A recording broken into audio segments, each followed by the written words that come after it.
Hello everyone, स्वागत है आपका अपने यूट्यूब चैनल एग्जाम बूस्टर्स पर। फ्रेंड्स, आज की इस वीडियो में हम लोग फिगर ऑफ स्पीच देखने वाले हैं, क्योंकि इस टॉपिक से आपके एग्जाम में क्वेश्चंस आ रहे हैं। जो अभी स्टेनो का एग्जाम हुआ उसमें इस टॉपिक से 3 से 4 क्वेश्चंस आए। ठीक है, तो आप लोग जब 9th 10th 11th 12th में थे तो उस टाइम हिंदी में आप एक अलंकार करके टॉपिक पढ़ते थे। उसी को इंग्लिश में फिगर ऑफ स्पीच के नाम से जाना जाता है। तो चलिए, बिना किसी देरी के आज की इस क्लास को स्टार्ट करते हैं। अगर स्टेनो में आया है तो आपके सीजीएल, सीएचएल, एमटीएस में भी इस टॉपिक के क्वेश्चंस आ सकते हैं। कई टाइप के फिगर ऑफ स्पीच होते हैं, जैसे simile, metaphor, personification, hyperbole, irony, alliteration, assonance, इसके बाद onomatopoeia, oxymoron, euphemism, metonymy, synecdoche, antithesis, litotes. तो एक एक करके हम लोग समझते हैं। सबसे पहले देखेंगे सिमिली।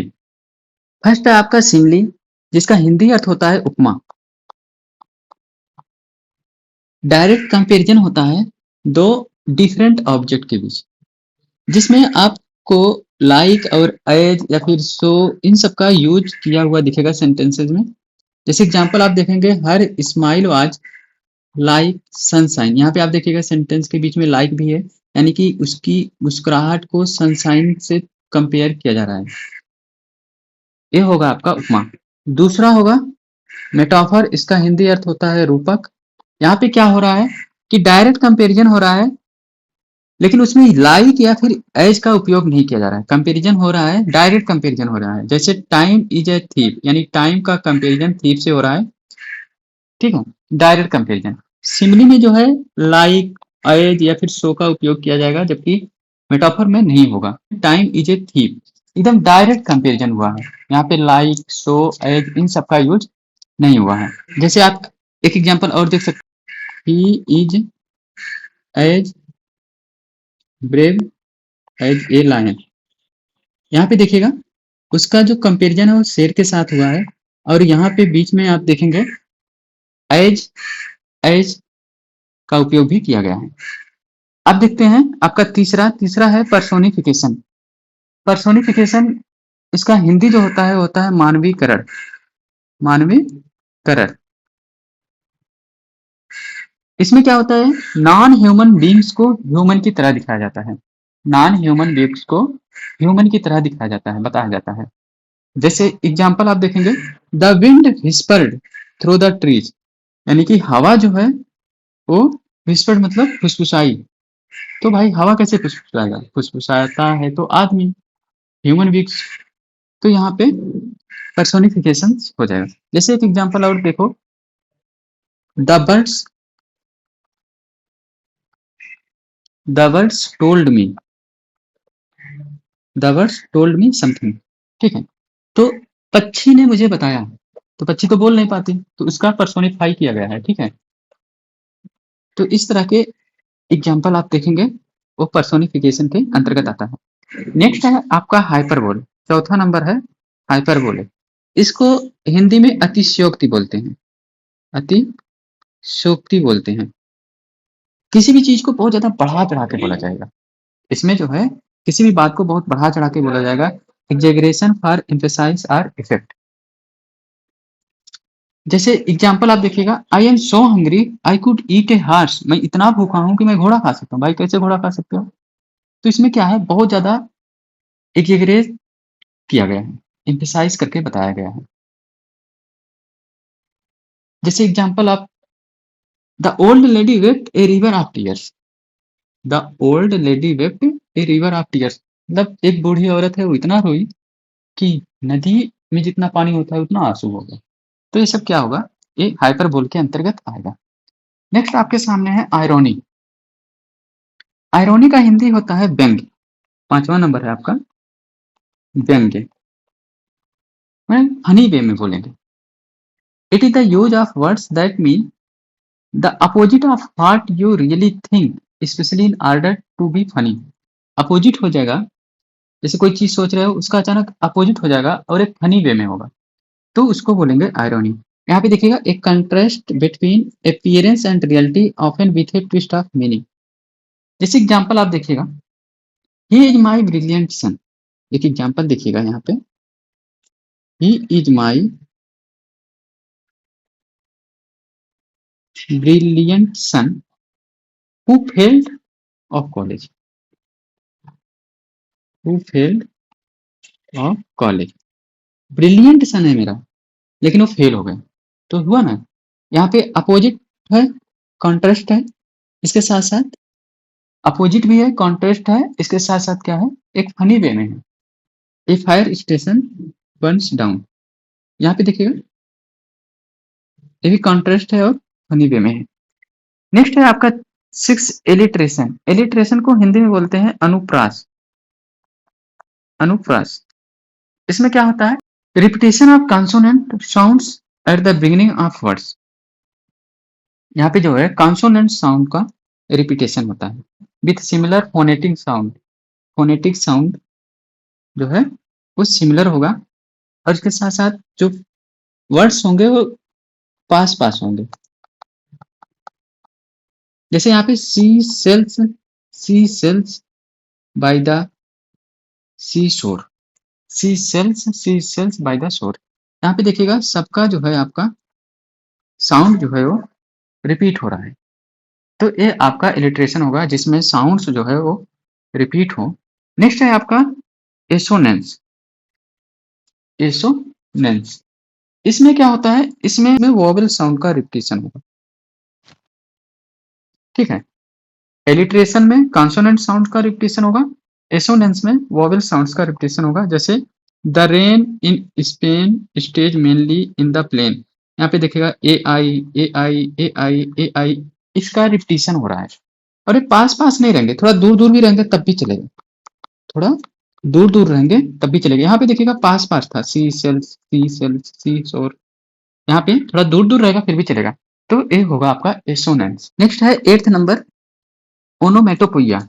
इसका हिंदी होता है ध्वनि सूचक, ध्वनि से related. Words that imitate natural words, वे सभी शब्द जो कि नेचुरल साउंड्स की नकल करते हैं, नेचुरल साउंड्स जैसे होते हैं, वो आपके ओनोमेटोपोइया के अंतर्गत आते हैं। जैसे आप कह सकते हैं बज,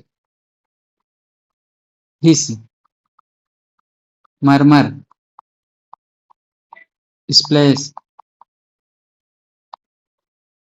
तो words that imitate the natural sounds of things, जितने भी वॉइस आप लोग सुने हैं उसकी अगर आप नकल करते हैं मिमिक्री टाइप से, वो जो है आपका ओनोमोटोपोइया के अंतर्गत आता है। जैसे एग्जाम्पल आप देखेंगे, the bees बज्ड in the garden, तो यहाँ पे आप बज्ड देखे ना, तो ये हो जाएगा आपका ओनोमेटोपोइया। 9 ऑक्जीमोरन। ऑक्जीमोरन का मतलब होता है विरोधाभास।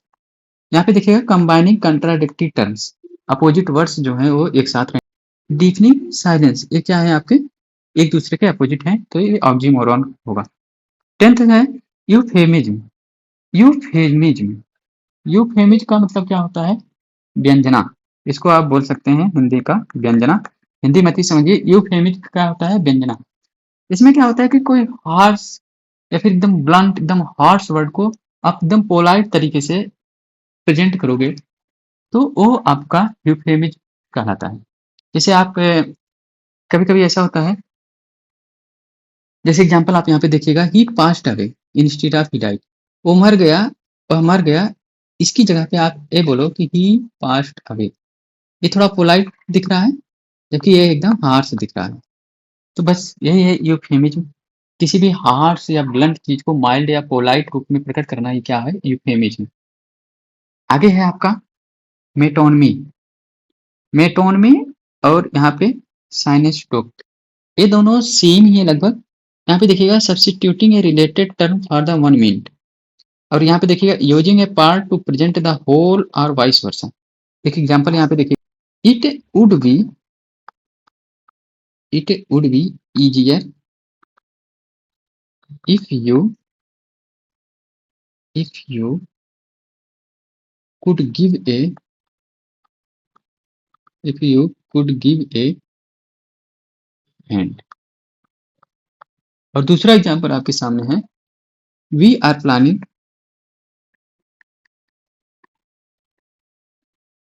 We are planning to hire some more hands. यहाँ पे देखिएगा आप हैंड दिख रहा है और यहाँ पे है हैंड्स। यहाँ पे हैंड का मतलब क्या हुआ कि हेल्प, किसी से हेल्प मांगा जा रहा है। यहाँ पे हैंड्स का मतलब हुआ कि पीपल या फिर एम्प्लॉय। ठीक है, तो यहाँ पे होल, होल का प्रयोग होगा, यहाँ पे वन का प्रयोग होगा। यहाँ पे हैंड यानी कि किसी से हेल्प मांग रहा है। इट वुड बी इजियर या इजी होगा if you could give a hand, यदि आप थोड़ा सी मदद कर देंगे। यहाँ पे we are planning to hire, हम प्लान कर रहे हैं हायर, हायर करने की सम मोर हैंड्स, कुछ और लोगों को, हम कुछ और लोगों को हायर करने की प्लानिंग कर रहे हैं। तो बस इन दोनों में इतना ही डिफरेंस है, इसमें केवल एक की बात होगा, इसमें होल की बात होगा, है ना। जैसे एग्जांपल यहाँ पे दिखा है, the white house issued A statement, यहाँ पे ए स्टेटमेंट है। ऑल हैंड्स ऑन डेक, यहाँ पे ऑल हैंड्स है। नेक्स्ट है आपका एंटीथेसिस। एंटीथेसिस क्या होता है? डायरेक्ट अपोजिट होता है, एकदम डायरेक्ट अपोजिट होगा। Placing contrasting ideas close together, मतलब एक ही साथ होगा। टू हाईलाइट डिफरेंसेस, डिफरेंस को हाईलाइट करने के लिए एकदम एक साथ ही जो है दो अपोजिट आइडियाज होंगे। जैसे यहाँ पे देखिएगा, it was the best of times, it was the worst of times. यहाँ पे बेस्ट ऑफ टाइम्स है, यहाँ पे वर्स्ट ऑफ टाइम्स है। जैसे एक दो एग्जांपल और आप देखिएगा। एक एग्जांपल है आपका, keep your mouth closed, keep your mouth closed end your eyes open, and your eyes open. भाई यहाँ पे क्लोज्ड कर रहा है, यहाँ पे ओपन कर रहा है, तो ये एंटीथेसिस हो जाएगा। इस तरह से आप इसको समझिएगा। एक और एग्जांपल आप देखिएगा, hope for the best, hope for the best, hope for the best, prepare for the worst, prepare for the worst. यहाँ पे बेस्ट, यहाँ पे वर्स्ट। तो एंटीथेसिस आई थिंक आप लोग समझ गए होंगे। अगला है आपका लिटोटेस। लिटोटेस देखिए यहाँ पे, an understatement by using double negative और निगेटिंग द अपोजिट। यहाँ पे देखिएगा डबल निगेटिव का उपयोग किया जाएगा। नॉट बैड, दोनों निगेटिव हैं, मीन्स गुड। तो डबल नेगेटिव का उपयोग क्या होगा? लिटोटेस में होगा। अब एक बार पूरा समराइज कर लेते हैं। सिमिली में क्या होता है? डायरेक्ट कंपैरिजन होता है बिटवीन टू डिफरेंट ऑब्जेक्ट, जिसमें हम लोग सो, लाइक, एज, एज का उपयोग करते हैं। मेटाफर में भी कंपैरिजन होता है, बट इसमें इन सब का उपयोग नहीं होते हैं, डायरेक्ट कंपैरिजन होता है, डायरेक्ट कंपैरिजन होता है। पर्सोनिफिकेशन में क्या होता है कि नॉन ह्यूमन बींग्स को ह्यूमन की तरह दिखाया जाता है। जैसे पक्षी मुझसे बोल रही है कि पक्षी मुझसे कुछ बता रही है, तो भाई पक्षी नहीं बोल सकती। अगर ऐसा कहीं है तो इसमें पर्सोनिफाई किया गया है। ऑक्सीमोरन में क्या होता है? विरोधाभास होता है, इसमें अपोजिट वर्ड्स एक साथ आते हैं। एपस्ट्रॉफी, एपस्ट्रॉफी आप लोग नहीं पढ़े, तो इसमें क्या होता है कि सबसे पहले तो सेंटेंस में आपको इस तरह का साइन दिखने को मिलेगा। इसके बाद इसका जो यूज होता है वो किसी ऐसे लोग को एड्रेस करने के लिए किया जाता है जो कि एब्सेंट है, एब्सेंट है या फिर ऑलरेडी डेड हैं, ऑलरेडी डेड हो चुके हैं, उनको एड्रेस करने के लिए एपस्ट्रॉफी का उपयोग किया जाता है। ठीक है, जैसे कभी कभी होता है ना, किसी की याद आती है तो आप किसी खिड़की पे जाके उसको याद कर रहे हो, तो उस टाइप में एपस्ट्रॉफी टाइप का फिगर ऑफ स्पीच होता है। एलिट्रेशन, एलिट्रेशन और एक है एसोनेंस। एलिट्रेशन एसोनेंस दोनों सेम जैसा है। इसमें जो है कॉन्सोनेंट का होता है, कॉन्सोनेंट्स का रिपीटिशन होता है, और इसमें ओवेल का रिपीटिशन होता है। इसमें थोड़ा सा आप देखोगे तो दूर दूर भी हो सकता है, लेकिन इसमें जो है पास पास होंगे। नेक्स्ट है आपका हाइपरबोला। किसी भी बात को, किसी भी टॉपिक को बहुत बढ़ा चढ़ाकर बताया जाता है इसमें हाइपरबोला में। जैसे वो इतनी रोई कि घड़ा भर गया, तो ये एक हाइपरबोला, अतिशयोक्ति है। नेक्स्ट है आपका ओनोमेटोपोइया। ओनोमेटोपोइया में क्या होता है कि हम किसी भी जानवर या फिर किसी जीव की हम लोग क्या करते हैं, उसकी आवाज की नकल करते हैं। एक तरह से आप इसको बोल सकते हैं मिमिक्री। तो जितने भी वर्ड्स जैसे बज, हिस, स्प्लैश, इसके बाद मरमर, ये सभी जो है आपका ओनोमेटोपोइया के अंतर्गत आएगा। नेक्स्ट है आपका आयरनी। आयरनी का मतलब होता है किसी टाइप का व्यंग करना। एग्जाम्पल देख लीजिएगा, he is my brilliant son, he is my brilliant son who failed class 8। ठीक है। पैराडॉक्स, पैराडॉक्स क्या होता है? ये भी विरोधाभास होता है, ऐसा सेंटेंस जो खुद को ही कंट्राडिक्ट करे। जैसे एग्जाम्पल आप देख सकते हैं, तो आप ऐसा बोल सकते हैं कि जो पॉसिबल नहीं उन्हें साथ में रखते हैं, जो चीजें पॉसिबल नहीं है उसको साथ में रखते हैं। जैसे आप बोल सकते हैं my weakness is my strength, my weakness is my strength. यहाँ पे देखिएगा वीकनेस और स्ट्रेंथ ये दोनों एक दूसरे के अपोजिट हैं, कंट्राडिक्ट कर रहे हैं, फिर भी ये एक ही साथ में है। तो ठीक है, ये हो गया पैराडॉक्स। यूफेमिज्म, यूफेमिज्म आपको क्या बताया? यूफेमिज्म में किसी भी हार्श या ब्लंट, किसी भी हार्श या ब्लंट को हम इतनी पोलाइट और माइल्ड रूप में अभिव्यक्त कर दें तो वो आपका यूफेमिज्म कहलाता है। किसी भी हार्श या ब्लंट बात को हम अगर पोलाइट या माइल्ड तरीके से प्रेजेंट करें तो आपका यूफेमिज्म होगा।